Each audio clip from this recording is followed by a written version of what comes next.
The whispers started quietly, then exploded into full-blown headlines that nobody saw coming. Meghan Markle, the Duchess who fled Britain claiming she wanted privacy, who built an empire on victimhood and carefully curated interviews with friendly faces, is now reportedly considering the most shocking move of her entire post-royal career. Word on the street suggests she's actually weighing up a 2-hour sit-down with the one man who's made it his mission to expose every contradiction, every exaggeration, every carefully spun narrative she's ever put out there. That man, Piers Morgan. Let that sink in for a moment. The woman who ghosted Piers after using him as a stepping stone to royal circles, who triggered his explosive exit from Good Morning Britain, who spent years painting him as a villain in her carefully crafted victim story, might actually be desperate enough to face him on camera. And make no mistake, this isn't about bravery or truth-seeking. Sources close to the situation claim this is pure calculation born from absolute desperation. Because here's what nobody's saying out loud, but everyone's thinking. Meghan's brand is in free fall. Her Netflix projects are tanking harder than the Titanic. The trailer for With Love Meghan is sitting at a catastrophic 90% dislike ratio. American Riviera Orchard went from launch to laughingstock in record time. Every PR move she makes lately seems to backfire spectacularly, and the public's patience has worn thinner than her excuses for why nothing ever seems to be her fault. So now insiders whisper Team Sussex is allegedly assessing all options, and apparently that includes the nuclear option, a 2-hour uncensored interview with the man who's been calling out her inconsistencies since the day she cut him off. Industry sources claim Piers himself has publicly extended the invitation, probably knowing full well the ratings goldmine it would create. He's been sharpening his knives for years, cataloging every contradiction, every provable falsehood, every moment where her stories don't quite add up. But here's where it gets interesting. Some PR strategists are actually saying this could be genius. Face your biggest critic head-on, take some public lashes, show a bit of vulnerability, maybe even apologize for a few things. It's the ultimate image rehab play. Come across as human for once instead of the carefully rehearsed, perpetually wronged figure she's been playing. And even if Piers demolishes her, even if she comes out looking worse,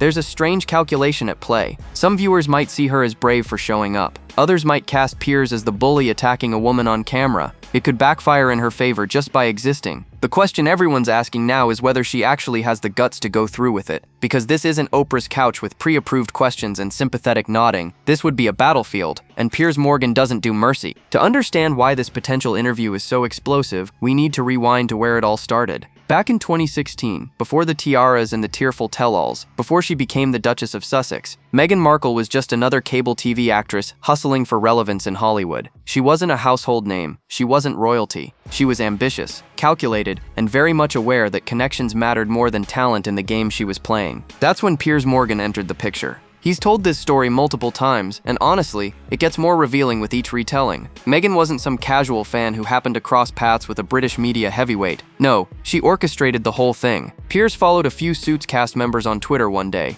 just casual celebrity watching. And almost immediately, Meghan slid into his direct messages with a response that would later seem hilariously ironic. She gushed about being such a big fan of his work, laid on the flattery thick and suggested they should meet up next time she was in London. Piers, charmed by the attention and probably curious about this actress making moves, agreed. They met at his local pub, a cozy little spot where Meghan played the part of the starstruck admirer perfectly. She was warm, engaging, asking all the right questions, making Piers feel like she genuinely valued his perspective. He walked away from that meeting thinking she was perfectly nice, genuinely impressed by her social skills and her obvious ambition. She wasn't famous yet, not in any meaningful way. When she walked into that pub, nobody recognized her, nobody cared. She was just another face trying to climb the ladder. But here's where the fairy tale takes a sharp turn. Shortly after that friendly pub meeting, Meghan's life changed overnight. She met Prince Harry. Suddenly, she didn't need Piers Morgan anymore. The ambitious actress who'd been so eager to network with anyone remotely famous, who'd initiated the friendship, who'd played the fan card so convincingly, went completely silent. Piers got ghosted, stone cold dead. No explanation, no polite distancing, just total radio silence, as Meghan ascended into a world where a British journalist, no matter how prominent, couldn't help her anymore. And Piers Morgan is not a man who forgets a slight. He's gone on record multiple times describing exactly how he saw the transformation. The woman who walked into his pub was a social climber using every connection she could manufacture. The woman who emerged on Harry's arm had gotten exactly what she wanted and had zero use for the people who'd shown her kindness on the way up. In hindsight, Piers claims it was all painfully obvious. Meghan saw Harry as the ultimate prize, the ticket to wealth and fame and a platform bigger than anything Hollywood could ever offer her. But she didn't just want the platform, she wanted to control the narrative, and that's where everything started to unravel. The real explosion came in March 2021, when Meghan and Harry sat down with Oprah Winfrey for what was supposed to be their truth-telling moment. The interview aired to massive global audiences, and Meghan delivered bombshell after bombshell. She claimed the royal family had concerns about how dark Archie's skin might be. She said the palace refused to get her mental health treatment when she was suicidal. She even claimed the Archbishop of Canterbury secretly married them in their backyard 3 days before the official royal wedding. A story so dramatic it seemed designed for maximum headlines. Piers Morgan was watching. And unlike most of the media world that treated Meghan's claims with kid gloves, terrified of being labeled insensitive or worse, Piers came out swinging the very next morning on Good Morning Britain. He didn't just question parts of her story. He said flat out that he didn't believe a word she was saying. He challenged the racism allegations, demanding to see proof. He called out the mental health claims, asking why there was zero evidence the palace blocked her treatment. And that Archbishop story? Piers tore it apart immediately, pointing out that if it were true, the Archbishop would have broken the law and faced prison time. The backlash was instant and ferocious. Avocom complaints flooded in by the tens of thousands. Social media erupted with accusations that Piers was dismissing mental health struggles and attacking a woman of color. The pressure mounted so intensely that during a heated on-air confrontation with his co-host Alex Beresford, Piers stormed off the Good Morning Britain set. Hours later, he was done. He left the show entirely rather than apologize for his comments, standing firm on his position that he had every right to question Meghan's claims. But here's what makes this so significant. Piers didn't slink away quietly. He doubled down, hard. He spent the years since that moment systematically documenting every inconsistency in Meghan's stories. When the Archbishop of Canterbury essentially confirmed the backyard wedding never happened the way Meghan described it, Piers was there highlighting the lie. When Meghan's representatives had to issue clarifications admitting they'd only exchanged personal vows privately, not an actual legal ceremony, Piers made sure everyone remembered the original claim. Every time she's been caught exaggerating or contradicting herself, Piers has been there with receipts. He launched his show Uncensored specifically to have a platform where he could say exactly what he thought without network censorship. And Meghan has remained one of his favorite targets, not out of random cruelty, but because he genuinely believes she's a manipulator who weaponizes victimhood for profit and sympathy. He's called her out for wresting Harry away from his family, for isolating him in California, for turning him into what Piers describes as a shell of the man he used to be. The war between them isn't just personal anymore. It's ideological. It's about whether Meghan gets to control her narrative unchallenged, or whether someone finally holds her accountable on a public stage. And that's exactly why this potential interview would be absolutely seismic. So why now? Why would Meghan even entertain the idea of walking into what would essentially be a PR minefield? The answer is brutally simple. Her brand is drowning, and she's running out of lifelines. Everything the Sussexes have touched lately hasn't just failed, it's failed spectacularly in ways that are impossible to spin as anything other than public rejection. Let's start with Netflix. The streaming giant signed Harry and Meghan to a deal reportedly worth around $100 million, expecting them to deliver content that would justify that massive investment. Instead, they got the Harry and Meghan documentary series that performed decently but sparked more controversy than goodwill. Then came Heart of Invictus, Harry's passion project about wounded veterans, which barely made a ripple. Live to Lead flopped so hard most people don't even remember it existed. And now the coup de grace with Love Meghan. The trailer dropped recently, and the response has been nothing short of catastrophic. We're talking a 90% dislike ratio on YouTube. 90%. That's not just audience indifference, that's active hostility. People aren't just ignoring Meghan's lifestyle show, they're going out of their way to thumbs it down, to leave scathing comments, to make it clear they have zero interest in watching her teach them how to arrange flowers or bake or whatever. Carefully curated domesticity she's trying to sell this time, and it gets worse. American Riviera Orchard, her lifestyle brand that was supposed to be the next Goop, launched with such fanfare and died with such speed it became a punchline. The jam, which she sent to carefully selected influencers and celebrities, was mocked mercilessly online. Reports surfaced that it was runny, that the branding felt pretentious, that nobody actually wanted to buy overpriced preserves from someone whose entire image revolves around complaining about privilege while living in a Montecito mansion. Harper's Bazaar gave her a glossy magazine spread recently, one of those big fashion features that's supposed to signal cultural relevance. Instead, it became another PR disaster. The photos were mocked for being try-hard and expressionless. The interview revealed Meghan had someone announce Duchess of Sussex before she entered rooms during the shoot, even when it was just her and the writer present. The level of self-importance, the desperate clinging to a title from the institution she claims traumatized her, it all backfired spectacularly. Industry insiders are whispering that Netflix is essentially done with the Sussexes beyond contractual obligations. Word on the street suggests they're not interested in renewing or expanding the partnership. Spotify already cut ties after Meghan's Archetypes podcast failed to deliver the engagement they expected. Every door that was wide open a few years ago is slowly closing, and the public's appetite for Meghan content has evaporated to the point where even friendly media outlets are struggling to generate clicks from Sussex stories. So when sources claim Meghan is assessing all proposals for new television interviews, including potentially sitting with Piers Morgan, it's not coming from a position of strength,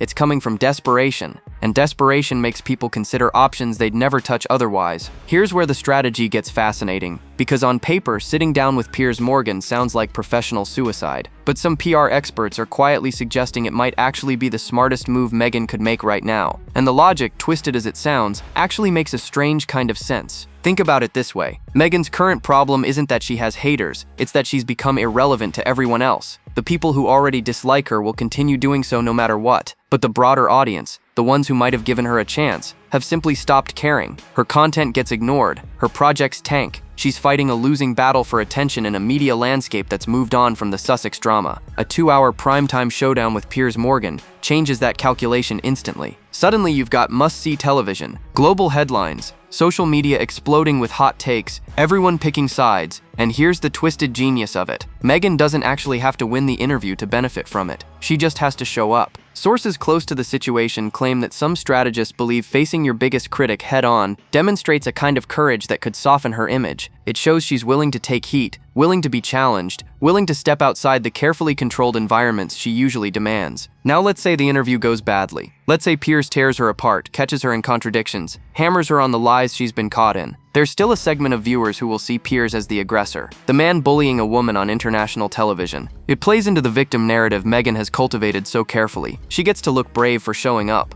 vulnerable for taking the hits, and persecuted by a powerful media figure who won't let her tell her truth. It's lose-lose for her reputation, but win-win for her relevance. But here's where it could actually work in her favor if she plays it right. If Meghan walks into that interview and does something she's never done publicly, actually admits fault. Imagine if she looked Piers in the eye and said she was sorry for ghosting him after their friendship. Imagine if she acknowledged that some of her claims in the Oprah interview were exaggerated or misunderstood. Imagine if she showed even a sliver of accountability instead of the defensive, everyone's against me posture she's maintained for years. That kind of vulnerability, that kind of humility could be transformative. Not with everyone, obviously. The people who see through her manipulations won't suddenly become fans. But there's a massive middle ground of people who are exhausted by the Sussex drama and might respond to someone finally taking responsibility. The problem is, does Meghan have it in her to actually be vulnerable without it being another calculated performance? Can she apologize without immediately following it up with justifications and blame shifting? Industry insiders are reportedly divided. Some think she's capable of pulling off the redemption arc. Others believe she's too narcissistic, too committed to her victim identity, to ever genuinely own her mistakes. But either way, the ratings would be astronomical. Make no mistake, if this interview happens, Piers Morgan will come prepared like a prosecutor, heading into the trial of his career. He's spent years building a case file against Meghan, cataloging every contradiction, every provable falsehood, every moment where her carefully spun narratives fall apart under scrutiny. And he won't hesitate to deploy every single weapon in his arsenal. The Archbishop wedding claim would be front and center. Piers has been hammering this point since the Oprah interview aired, and for good reason. Meghan told the world, with Harry nodding along beside her, that the Archbishop of Canterbury married them secretly in their backyard 3 days before the official royal wedding. She made it sound intimate and romantic, like their real marriage happened away from prying eyes, except it was completely false. The Archbishop himself had to clarify that no legal ceremony took place in any garden. Meghan's team later tried to walk it back, claiming they'd only exchanged personal vows, but the damage was done. She'd lied on international television, and Piers has the receipts. Then there's the racism allegations. Meghan claimed unnamed members of the royal family expressed concerns about how dark Archie's skin might be, but she's never provided specifics, never named names, never offered any evidence beyond her own word. Piers would demand answers. Who said it? When? In what context? Was it a single offhand comment twisted into something more sinister, or was it the systematic racism she implied? Without details, without proof, the accusation hangs in the air, causing maximum damage to the royal family while remaining conveniently unverifiable. The mental health treatment story would be another landmine. Meghan told Oprah the palace stopped her from getting help when she was suicidal, painting them as cruel and indifferent to her suffering. But palace insiders have pushed back on this hard. Human resources records apparently show she was offered access to support services.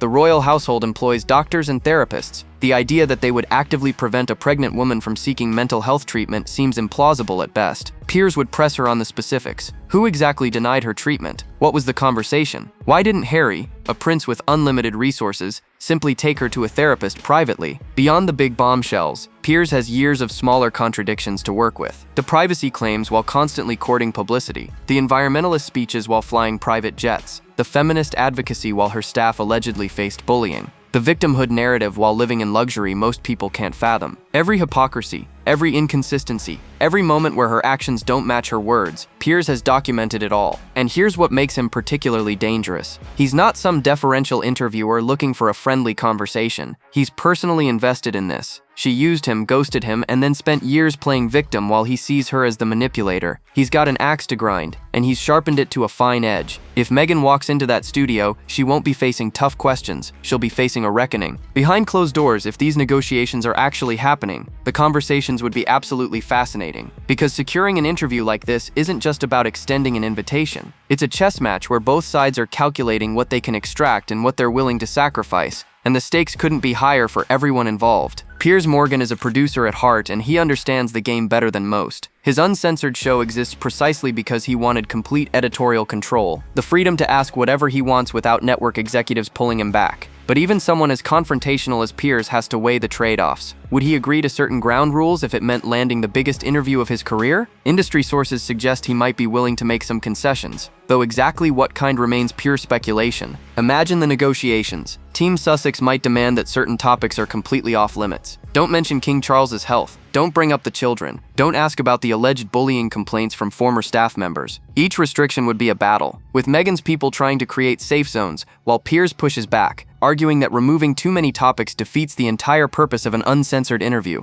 Then there's the format itself. Would Harry appear alongside Meghan, or would she face Piers alone? Sources whisper that Harry might be conflicted about the whole thing. He's already watched his wife face brutal public scrutiny, and the idea of throwing her into a 2-hour confrontation with someone who's made destroying her credibility his personal mission probably terrifies him. But appearing together brings its own risks. Piers would pit them against each other, point out contradictions between their stories, force them to defend claims they've made jointly. The producers eager for this ratings coup are reportedly floating concepts behind the scenes, testing the waters to see if there's any universe where both sides could agree to terms. Because make no mistake, this would be seismic television. Networks would fight for broadcast rights. Streaming platforms would throw money at exclusive deals. The advertising revenue alone would be staggering. Everyone involved would win financially, even if Meghan loses the PR battle. But here's where Piers faces his own calculation. Does he sacrifice some of his harder-hitting questions to secure the interview, knowing that even a somewhat sanitized version would still generate massive attention? Or does he hold firm on his principles, demanding total freedom to ask anything, even if it means Meghan walks away from negotiations entirely? Some observers believe Piers would bend more than people expect. He wants those ratings. He wants the validation of Meghan finally sitting across from him after years of avoiding accountability. He wants the world to watch him do what he believes journalism should do, challenge power and expose inconsistencies. Others argue Piers would never compromise his credibility by accepting restrictions that neuter the interview. His entire brand is built on being uncensored,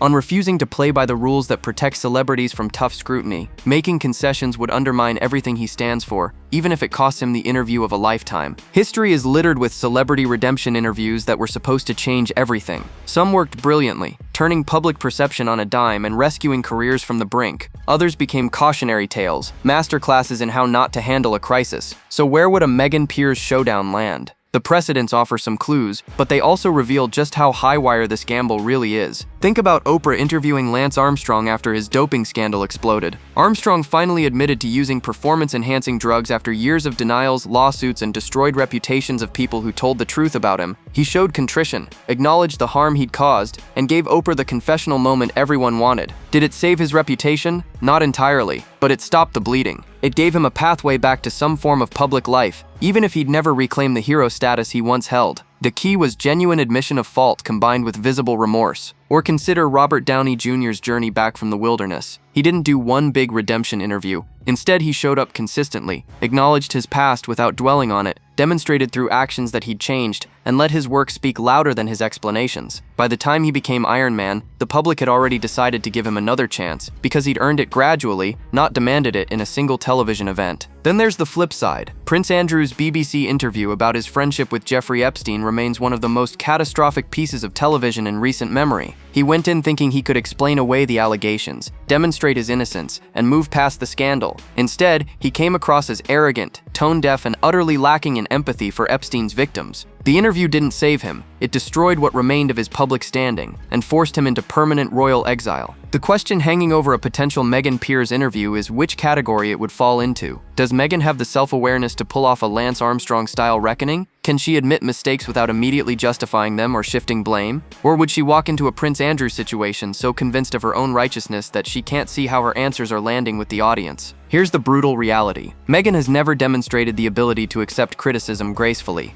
Every pushback gets framed as racism, misogyny, or persecution by powerful forces. Every failure gets blamed on external circumstances rather than her own choices. She's built an entire identity around being wronged, and dismantling that requires a level of vulnerability and honesty she's never shown publicly. If she walks into that interview still playing the victim, still deflecting accountability, still convinced everyone else is the problem, Piers will eviscerate her. But if she shocks everyone by actually owning her mistakes, by showing genuine humility, by acknowledging that she's made errors in judgment and hurt people along the way, the interview could be transformative. The problem is, nobody who's watched Meghan operate for the past 5 years believes she's capable of that kind of honest self-reflection. And then there's Harry. The man who walked away from his entire family, his military titles, his role in the institution he was born into, all for the woman who allegedly sits at the center of this potential media storm. If Meghan seriously considers sitting down with Piers Morgan, Harry's position becomes fascinating and heartbreaking in equal measure. Palace insiders, those shadowy sources who've been remarkably consistent over the years, whisper that Harry would be deeply uncomfortable with the whole idea. He's already watched his wife face what he perceives as relentless attacks from British media. He's publicly defended her honor,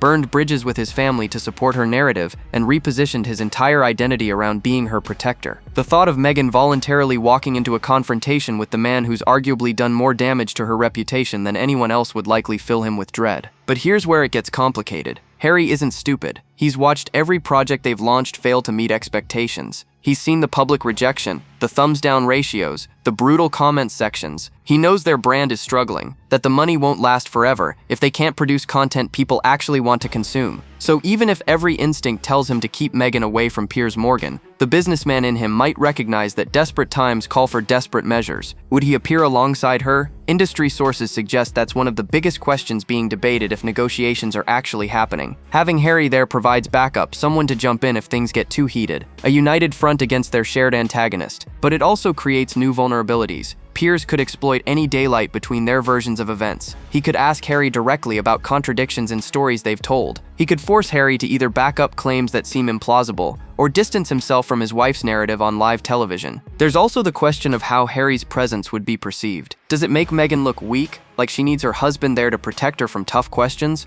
Or does it demonstrate partnership, showing they face challenges together? The optics cut both ways, and Team Sussex would be agonizing over every detail. Some observers believe Harry might actually be the voice of caution here, the one pumping the brakes on an idea that could blow up spectacularly. He's already lost his relationship with William, seen his bond with King Charles deteriorate to almost nothing, and become estranged from virtually everyone in his old life. A disastrous interview with Piers Morgan could cement his legacy as the prince who threw everything away for someone who couldn't stop courting the very media attention she claimed to despise. But others suggest Harry has become so isolated, so dependent on Meghan's version of reality, that he'd support whatever decision she makes. He's already proven he'll follow her lead even when it means burning down everything he once held dear. Why would this be any different? The tragedy is watching a man who once seemed so vibrant become a supporting character in someone else's perpetual drama. So here we are, staring down the possibility of what could be the most explosive television event in recent memory. Meghan Markle, the woman who spent years carefully controlling her narrative, potentially stepping into the ring with Piers Morgan, the man who's made dismantling that narrative his personal crusade. The stakes couldn't be higher, and the outcome couldn't be more unpredictable. If this interview actually happens, it won't just be about rehashing old grievances or settling personal scores.